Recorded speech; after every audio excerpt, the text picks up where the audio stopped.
हम फोड़ते हो मेरे देश पे। हम तो अपना बॉम्ब दे रहे हैं।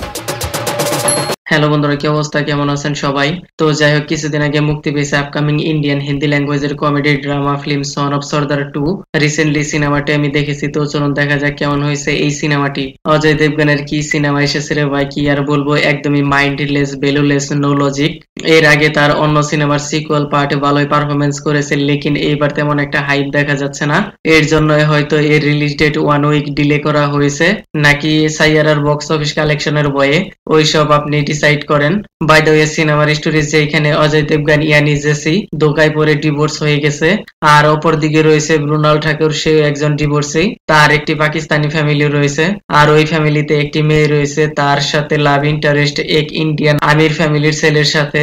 তাই অজয় দেবগন এন্ড মৃণাল ঠাকুর নকলি প্যারেন্টস হয়ে তাদের বিয়ে অ্যারেঞ্জমেন্ট করে, আর তাদেরকে বিয়ে দিতে পারবে নাকি শেষ পর্যন্ত কেমনে কি হবে ওই সব কিছু জানতে আপনাকে পুরো সিনেমাটি দেখতে হবে। সিনেমার মধ্যে বহুত সারে ইনসিডেন্টাল সিন, কমেডি ডায়লগ রয়েছে, আপনি শক হয়ে যাবেন কি হচ্ছে সিনেমার স্টোরি লাইনে। সিনেমার স্টোরি লাইনে কোনো দিমাগ লাগানোর প্রয়োজন নেই, টোটালি ক্যাজুয়াল, নরমালি প্রেজেন্টেশন করা হয়েছে। টেইলার কাটে দেখে তো মোটামুটি ভালোই লেগেছিল, লেকিন আর এর সং তো অলরেডি ভাইরাল, ওই দুই উংলিওয়ালা ড্যান্স, কি আর বলবো। সিনেমাটি ভালো লাগলে এনজয় করেন, আর না ভালো লাগলে টর্চার সহ্য করেন, আর তার সাথে 2-4 গালি দিলেও দিতে পারেন। 2.5 ঘন্টার এই সিনেমাটির ফার্স্ট পার্ট কিছু কিছু কমেডি ডায়লগ রয়েছে, ভালো লাগতেও পারে আপনার, তাছাড়া তেমন একটা ওয়াও মোমেন্টে দেখতে পাওয়া যায়নি। সিনেমার মধ্যে বেকার মে পাকিস্তানি ওয়ালা অ্যাঙ্গেল দেখানো হয়েছে।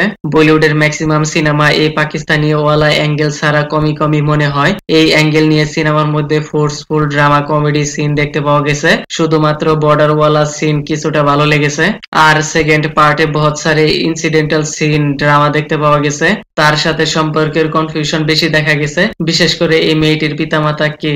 সিনেমার প্রেজেন্টেশন মোটামুটি ঠিকঠাকই লেগেছে, লেকিন এর স্টোরি লাইন একদমই এভারেজ লেগেছে। এর বেশি কিছু আর বলবো না, না হয় স্পয়লার হয়ে যাবে। তো যাই হোক, আপনি যদি অজয় দেবগনের ফ্যান হয়ে থাকেন তাহলে সিনেমাটি দেখতে পারেন, গালি বা ভালগার সিন নেই, ফ্যামিলির সাথে দেখতে পারবেন। ওকে দেন, ভিডিওটি কেমন লেগেছে আপনার? ধন্যবাদ, দেখা হবে পরের ভিডিওতে।